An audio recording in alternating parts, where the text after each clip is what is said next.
Lá em Apocalipse capítulo 13, a partir do versículo 1, diz assim a palavra do Senhor: a besta que saiu do mar. Diz assim então a palavra de Deus: vi uma besta que saiu do mar, tinha 10 chifres e 7 cabeças, com 10 coroas, uma sobre cada chifre, e em cada cabeça um nome de blasfêmia. A besta que vi era semelhante a um leopardo, mas tinha pés como de urso e boca como de leão. Dragão deu a besta o seu poder, o seu trono e grande autoridade. Uma das cabeças da besta parecia ter sofrido um ferimento mortal, mas o ferimento mortal foi curado. Todo mundo ficou maravilhado e seguia a besta. Adoraram o dragão, que tinha dado autoridade à besta, e também adoraram a besta, dizendo: quem é como a besta? Quem pode guerrear contra ela? A besta foi dada uma boca para falar palavras arrogantes e blasfemas, e lhe foi dada autoridade para agir durante 42 meses. Ela abriu a boca para blasfemar contra Deus e amaldiçoar o seu nome e o seu tabernáculo, os que habitam nos céus. Foi dado poder para guerrear contra os santos e vencê-los. Foi-lhe dada autoridade sobre toda a tribo, povo, língua e nação.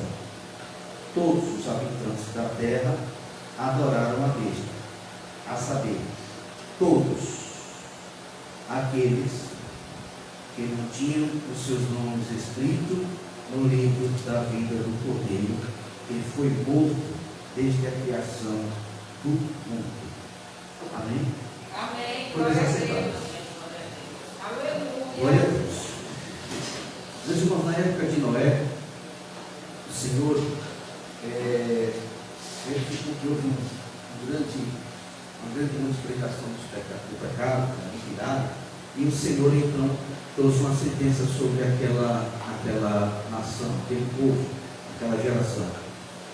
Glória a Deus. Então Deus escolhe Noé para dar continuidade à raça humana, já que ele haveria destruído a raça humana. Então ele fala com Noé, dá a direção do que deveria ser feito, construir a arca, dá a direção, seria construir a arca, toda a direção. E levou cerca em torno de 120 anos, né? Segundo os estudiosos, cerca de 120 anos da data, daquela época, daquele momento em que Deus fala com Noé, até o dia que se cumpriu aquilo ali. Glória a Deus. Quando se cumpriu aquilo que Noé falou, vamos entender uma coisa, né? Porque muita coisa, a ciência tem razão. Muita coisa, ela não tem razão. Porque algumas coisas são teorias. Teorias. Então, a ciência às vezes projeta ou publica uma teoria e as pessoas têm aquilo como teoria. Não é uma coisa certa, não é uma coisa comprovada. É uma coisa que pode ou deve ter acontecido desse jeito. Então, em teoria, segundo a ciência, a Terra tomou a forma que tem hoje, né? Ou seja, se dividiu ao longo de milhões de anos. Já existe hoje uma outra teoria, onde cientistas já comprovaram respaldo bíblico, né? E a gente sabe que aquilo que tem respaldo bíblico, ela não é muito aceito na humanidade, de modo geral. E o desenho da Terra que existe hoje não aconteceu há milhões de anos atrás, mas aconteceu o dilúvio. E a Terra, antes do dilúvio, era unificada, era toda uma terra só. E foi o dilúvio que promoveu essa diferença toda da Terra, essa divisão da Terra. Por que eles afirmam isso? Porque eles descobriram um lençol freático no centro da Terra, ali assim, bem embaixo da Terra, que diz que circunda toda a terra. Eles acharam esse mar, vamos dizer assim, que circunda toda a terra. E ele disse, então foram essas águas, juntamente com as águas de lá de cima, né, que a Bíblia fala que a terra tinha também um grande lençol freático, com uma grande quantidade de água lá em cima. Glória a Deus. Descobrindo eles, alguns cientistas, descobrindo que existe essa grande quantidade, ainda existe uma grande quantidade de água, eles concluíram que a Terra não se dividiu por alguns fatores, né? Esse é um dos fatores. Outro fator é porque ela continua se afastando, não se aproximando. Isso indica que ainda está em movimento ou seja, o ato foi recente, não uma coisa muito longa. Ele já continua ali, como quem ainda se movendo, no sentido de se afastar e não de se aproximar ou mesmo parar. Então, não vou entrar em detalhes aqui, das diversas alegações. O Grand Canyon, por exemplo, se você for olhar o Grand Canyon nos Estados Unidos, ele é uma parede cortada, reta. E se você for lá, ela está lá, vamos dizer assim, perfeita no seu corpo.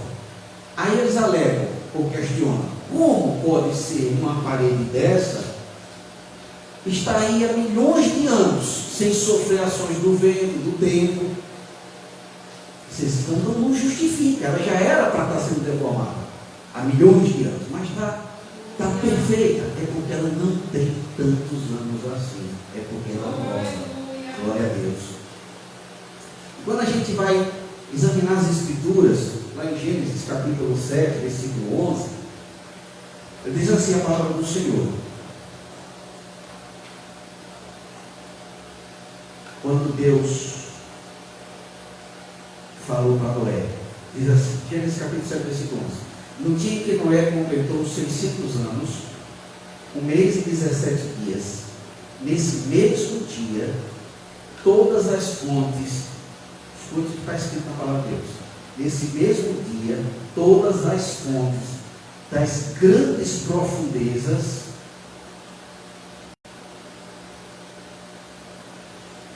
jorraram, e as comportas do céu se abriram. Então o que aconteceu no dilúvio? Aqui, olha lá aqui. Águas de baixo, então foram essas águas de baixo que cortaram a terra. A pressão da água, né? Saiu cortando a terra, todas as fontes das profundezas se abriram. Então começou a jorrar água e cortar o globo terrestre, cortar a terra. E aliado às águas que vinham de baixo, cortando a terra, vieram as águas de cima também. Todas as águas lá de cima foram precipitadas. Então não foi só de chuva que a terra foi inundada, tá? Foi de chuva de todas as águas que estavam no céu e das águas que estavam nas profundezas. Então, pelo relato bíblico e pelos que os cientistas descobriram recentemente, então o mundo como nós vemos hoje não levou milhões de anos, mas foi no dilúvio. Então houve uma grande mudança na terra, na sua geografia, por ação de Deus, por castigo sobre a raça humana. Tá? Ele também mostra que então, exemplo de um trem, olha as cadeias, os continentes como são formados, cadeia no início e cadeia no fim.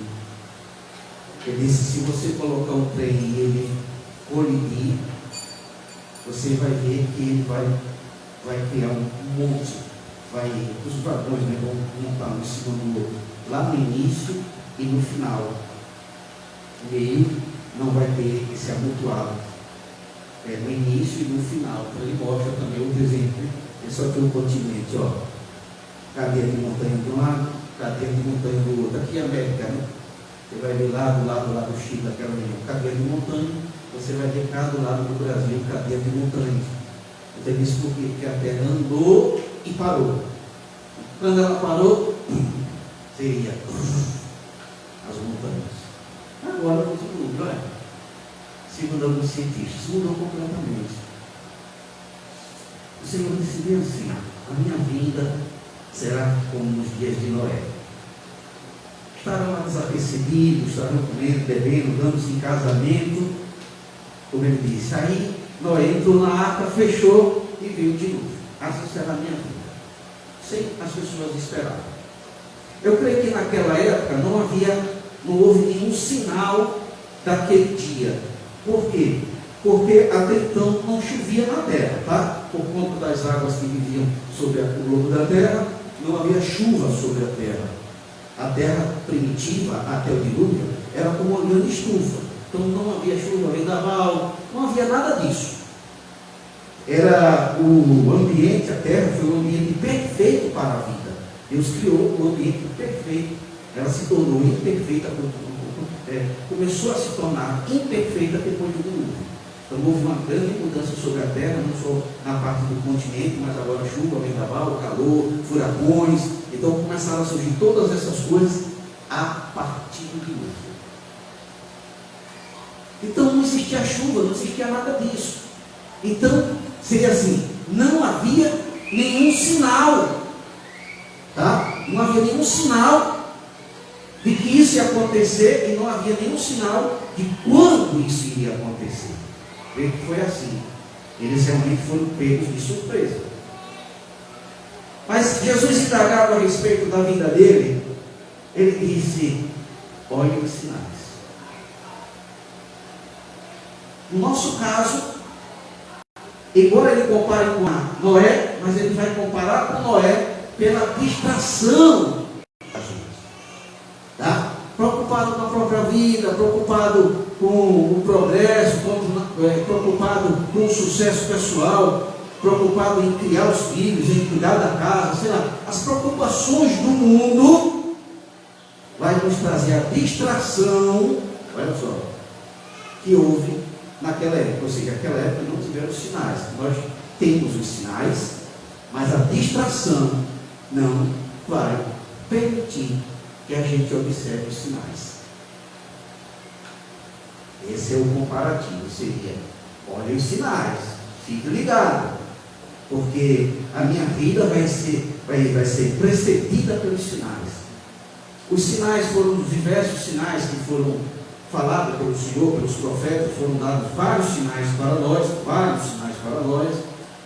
Quando a figueira florescer, saber que próximo está o verão. Estava falando da nação de Israel. A nação de Israel floresceu em 1948, depois de ter sido dissipada, depois de ter acabado, ou seja, ela voltou a ser nação. Pode uma nação nascer em um só dia?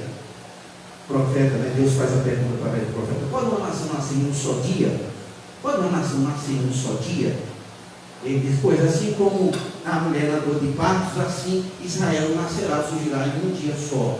Então isso deu-se, essa profecia aconteceu em 1948, quando foi decretado pela ONU a criação do Estado de Israel. A nação nasceu em um só dia, como havia sido profetizado. E essa profecia o Senhor falou como sinal. Jesus falou sinal: vocês conhecem os tempos e estações. Vocês sabem quando a figueira floresce, perto está o verão. Então, ele estava querendo dizer, comparando Israel à figueira, e florescer seria voltar a ser nação, perto está o verão, que seria próximo está a minha vinda. Seria quando Israel florescer, quando Israel voltar a ser nação, perto está a minha vinda. Ele disse que seria naquele momento, mas ele disse: próximo está a minha vinda. Então, não, Israel floresceu em 1948, bem pouco tempo atrás. Se nós compararmos a vida de Jesus há 2000 anos atrás. Glória a Deus. Então os sinais estão aí, e com o advento dessa pandemia, porque o adversário, a palavra está escrita, vai acontecer, isso que nós lemos, vai se levantar um líder mundial que vai receber poder sobre toda a humanidade, raça, tribos e nações. Olha só, ele vai ter um grande poder sobre toda a raça humana. Ele vem trabalhando para isso, tá? Porque ele não pode, como o dilúvio, né, surgir como de repente. Então ele tem que ir se preparando para ir manipulando as massas, dominando as massas, convencendo as massas para elegê-lo como líder. Será um regime, segundo a Bíblia Sagrada, um regime ditatorial, tá? E todos os regimes ditatoriais que já existiram até hoje foi apenas um prenúncio ou um ensaio do que está para acontecer. Tá? Então já existiram vários regimes ditatoriais, dentre eles o regime comunista ou regime socialista. E o jornal Izvestia, um jornal russo, fez algumas pesquisas para fazer mais ou menos um apanhado do que foi isso daí, esse movimento, né, que existe ainda hoje e que está tomando corpo e que se desenha que será o regime, é um regime ditatorial, né? O regime do anticristo é um regime ditatorial. Tá? Se desenha que é esse regime que vai estar se levantando de novo e tomando essa agora a dimensão mundial. Então diz que o comunismo matou 110 milhões de pessoas, o que representa 2/3 do total de vítimas provocadas no século XX por todos os regimes ditatoriais. Tá? Então o comunismo sozinho matou 2/3 de todos os demais regimes ditatoriais do século XX.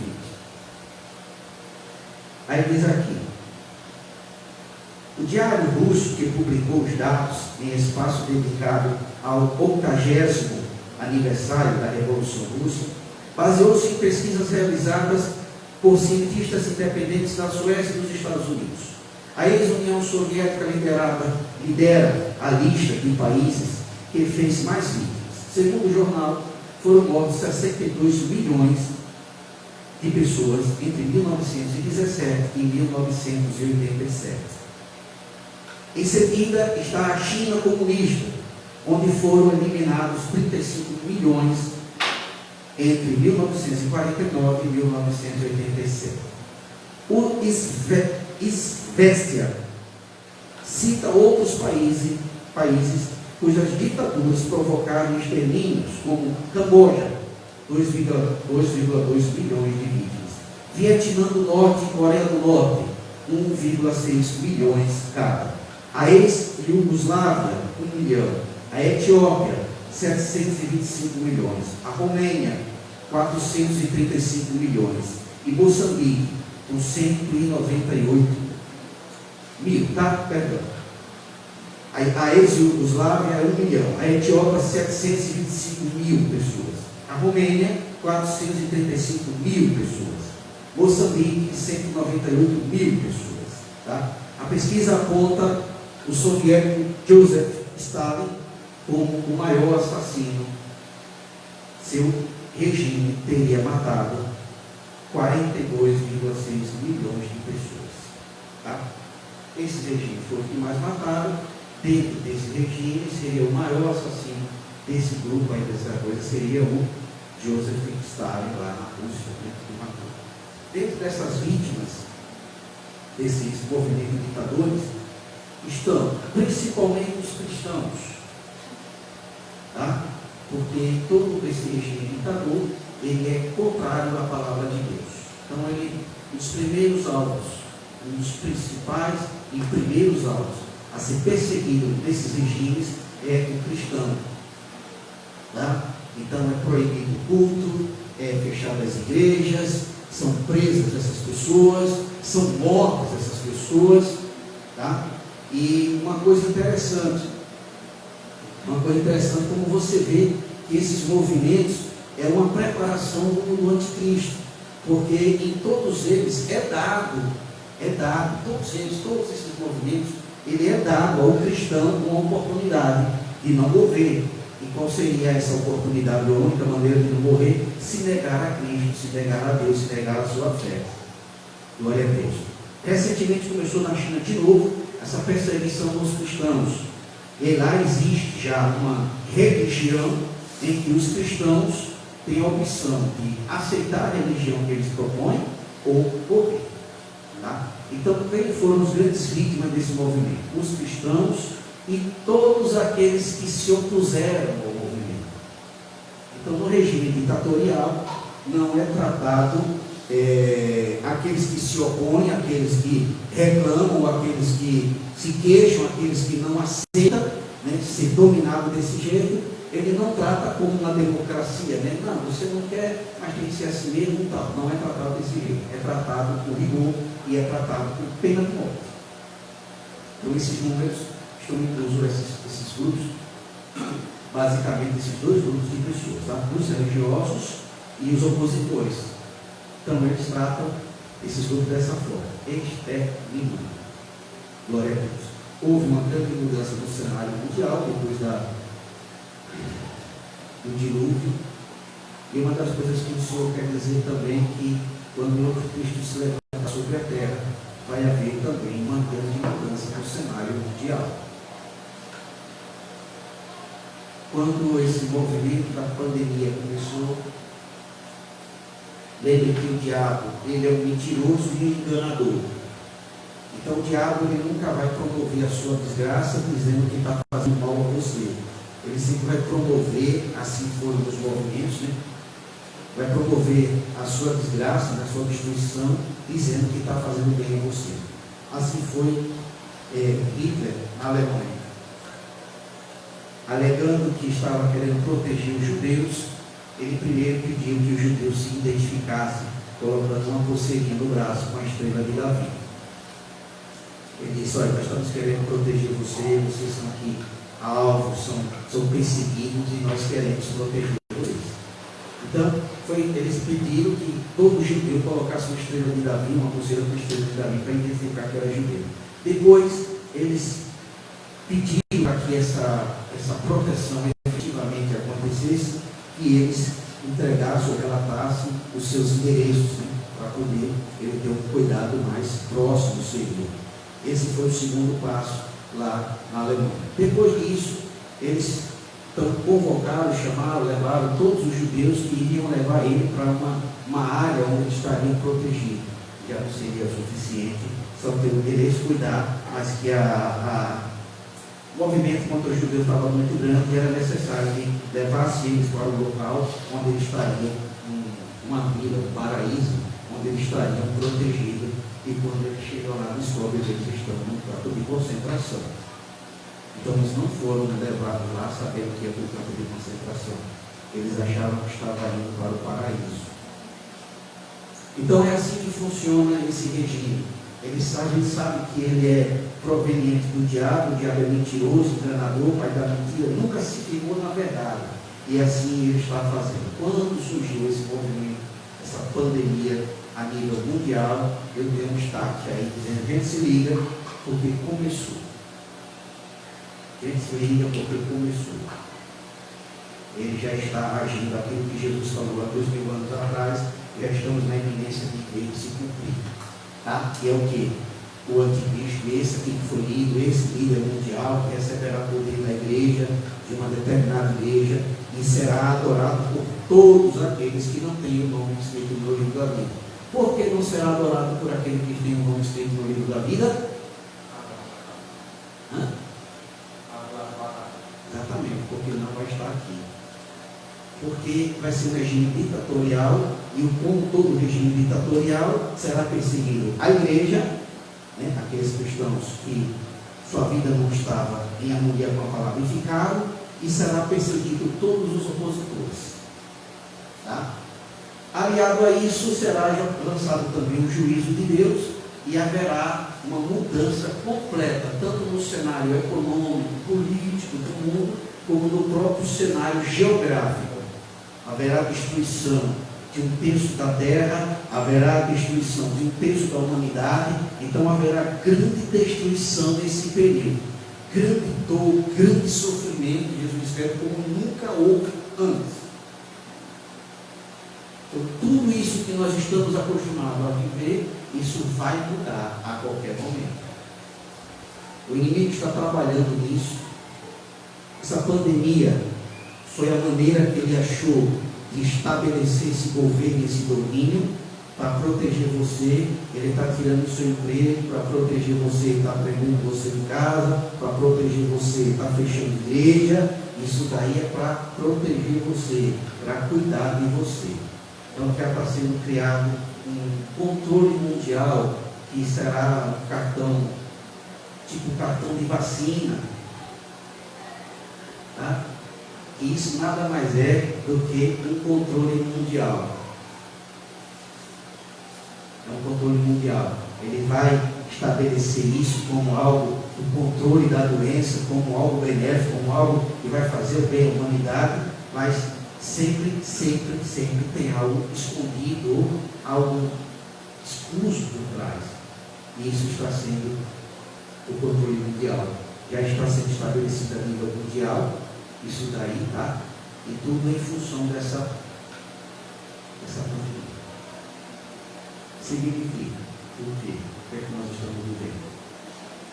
Nós já estamos vendo no meu lugar. Já estamos vendo.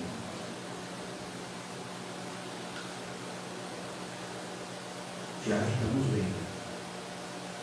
São os sinais. Jesus disse: se ligue, vigie. Os sinais vão apontar minha mão, estejam prontos.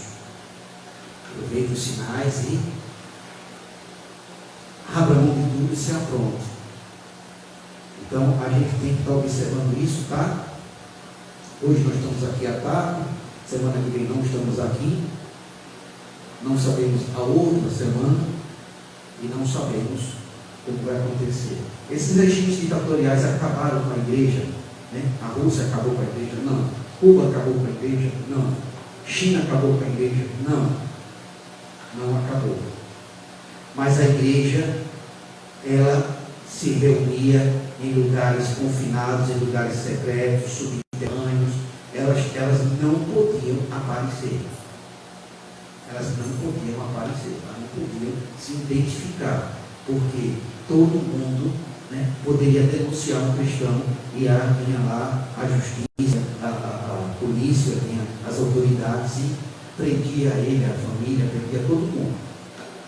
Isso também já está sendo vinculado, tá? Daqui a pouco você não vai poder andar sem máscara porque alguém vai denunciar você, seu vizinho vai denunciar você. Então isso também já está sendo propagado, que cada um tem que vigiar o outro para o bem de todos. Tudo isso, gente, tudo isso já está tomando corpo.